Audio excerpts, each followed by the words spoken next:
So everyone's quitting. Let's talk about it. A lot of you may have heard about the Great Resignation at this point, and it's basically this trend where millions of people have quit their jobs already or are planning to quit their jobs. All of a sudden, it seemed like everyone I know was changing jobs or stepping off the career ladder. In the month of May alone, 3.6 million Americans quit their jobs. And that's down from the month before, with almost 4 million walking out the door in April. A 2-decade high, by the way. It's what's being called the Great Resignation. Now, there seem to be a lot of factors behind this, but I think the main one is spurred due to what happened in 2020. But generally, one reason people are starting to quit now this year instead of last year is because they needed some sort of income while the pandemic was passing. Now that it's over, people are actually starting to take advantage of an opening and recovering economy. A lot of people are unfortunately also burnt out, especially in industries like retail, healthcare, or even tech, because the boundaries between work and life have kind of blurred over time as we work from home. I'd say blue-collar and white-collar workers have all experienced some degree of burnout, but blue-collar workers, essential workers, are probably burning out due to lower pay, long hours, as well as poor treatment from customers, which I really do feel bad for. And it kind of feels like, as someone who's working from home myself, that I'm checking emails all the time, and there's never really this opportunity to just turn off. I think with all the social isolation that's happened in the past 19 months, we've become more introspective about what we actually want out of life, because now we saw that we can't really take things for granted anymore. Do I really want to spend 40 good years of my life hacking away to achieve someone else's dream? Would I rather work to live or live to work? People are also quitting because they don't actually want to return to the office full time. And I can completely sympathize with the people that feel this way. I don't want to go back into an office. I'd rather stay remote for as long as I can. You hear CEOs trying to bring back their employees full time, and it's like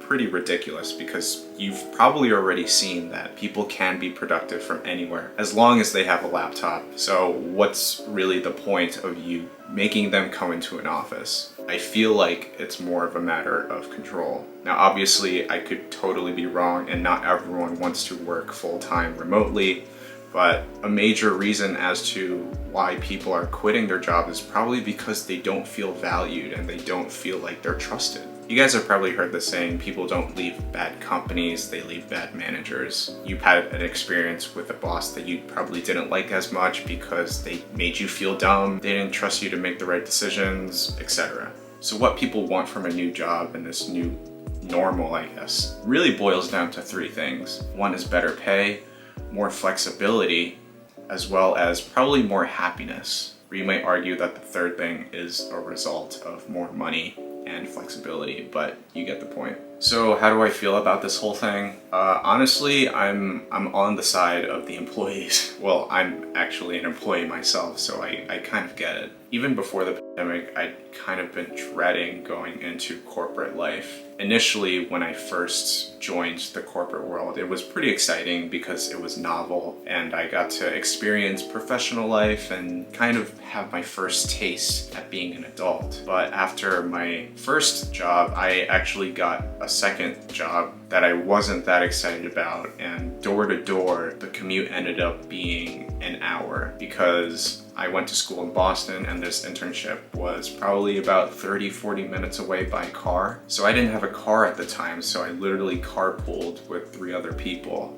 3 other students, just to get to the office and then leave the office at like 5 to get back at 6. Now I know an hour-long commute one way is actually pretty mild compared to other standards. And the thing is, I already think an hour-long commute is pretty bad. So like, how would I survive the real world where commutes can be easily an hour and a half to 2 hours just one way? That would mean 4 hours a day you lose just to spending time in a car. Like literally, that is such a waste of time. And people might say, oh, I enjoy my me time. I enjoy listening to a podcast when I'm in the car alone.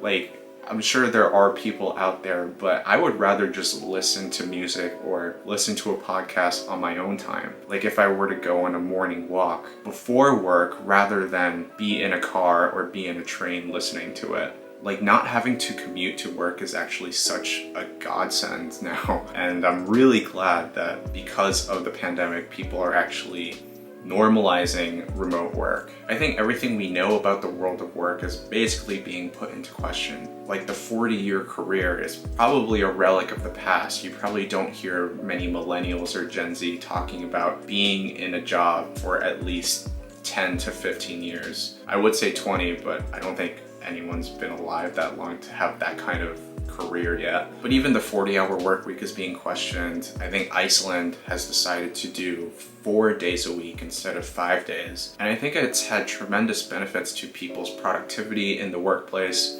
as well as their happiness. It feels so conventional in America to want to slave away at your job and receive some sort of recognition and, have that be your purpose and your reason for being. But for younger generations, millennials, especially Gen Z, I think we are starting to rebel against that, and we don't really subscribe to that dream anymore. I don't think we all want to climb the corporate ladder. I think we all want to just pursue what makes us happy, whatever makes us passionate. So what does this really mean for the world of work, or how are, parties going to adapt to Gen Z desires and millennial desires? Now, I probably should have said this earlier, but I'm not an expert, I'm not a pundit, I'm just a Gen Z guy who's trying to make sense of the world around me. And considering I'm at the beginning years of my career, like, I just graduated college 2 years ago, so I really have, theoretically, a whole life ahead of me. So obviously work is going to play a huge part into my life, and I feel like I should have a say in how these next 40-ish years or so will go. In regards to industries where they're essential workers, so jobs that you can't necessarily work from home from, so like grocery store workers, nurses, healthcare, I think companies are going to have to step up their game in terms of their compensation package. I think you already see this happening with Walmart and Chipotle, other large corporate chains just upping their pay, trying to grab as much talent as they can. But this is assuming that these kinds of jobs won't be replaced by robots within the next 10 years or so. I mean, that's literally a whole can of worms that we'll have to open another time, but probably not all essential workers will be replaced by robots, but a good amount of them will. So I'm really curious as to see what would happen to those workers who don't have the skills to necessarily fill the jobs that employers are trying to fill. So on my channel, I've talked about gaining more skills or gaining more specialized skills in order to get a higher paying job.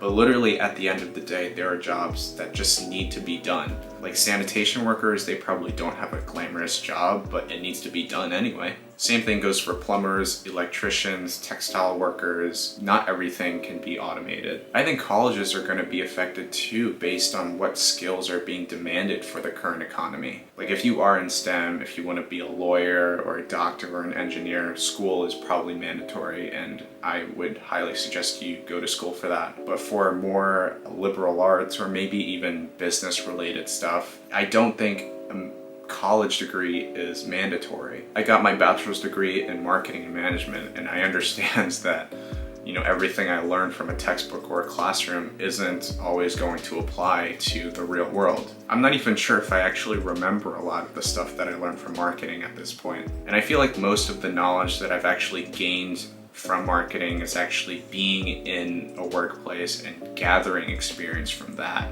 I think that's one reason why co-op at Northeastern was really great for me, and I'm really glad I did that. But for other colleges that don't necessarily offer internships to other companies, they're gonna have to step their game up, otherwise people may not see the value of a bachelor's degree anymore. Aside from the value of college being questioned, which I actually made a video about, so please feel free to check that out if you do, I think a lot of people are developing side hustles to supplement the income that a main job should have but doesn't. A lot of people are realizing that you can make a ludicrous amount of money from doing social media, myself included. Investing is easier than ever now because of commission-free trading as well as fractional shares. You can sell a course online and all you really have to do is invest your time into it. I even see industries like the acting industry being just revolutionized. I used to think that you need all the connections to make it big in the entertainment industry, and to an extent that's probably true, but there's all these different websites where you can just sign up for an acting gig, sign up for a talent gig, and just try out a career in something that you probably never would have considered years before. Back 50, 60 years ago, STEM was really glamorized because the US was trying to beat Russia or the Soviet Union in the space race. STEM is still really important now today, but I think a lot of people are also opting to just pick up social media on the side, or a drop shipping business on the side, or whatever means to make money online. I think just the idea of having one career for the rest of your life is just so antiquated. And people realize that 40 years is such a long time. You have the time to really explore the different opportunities that are out there. And the internet definitely makes it easier to achieve that dream. I feel like that there's so many different ripple effects as to what the Great Resignation could produce, just simply because people are working more remotely, the prices and the housing market might change, and maybe industrial buildings aren't as valued as high anymore. Like, there's literally so much that could happen, and I'm honestly very excited to see how this goes, because we're finally breaking down old norms that, you know, people at the top usually had decisions over, but I think as a collective, as a grassroots movement, we could really decide the way we view work now. But I am curious to hear what your guys' thoughts are on this whole Great Resignation thing. Do you think things are going to return to the status quo, or do you think that it's going to radicalize the way we see work in our lives? Do you think Amazon and other large corporate chains are going to drop their pay as soon as, you know, robots come into play? Is remote work here to stay? Is co-living going to become more popular? Like, there's literally just so many options and opportunities that I see here. So I definitely want to hear your guys' thoughts. Take it easy.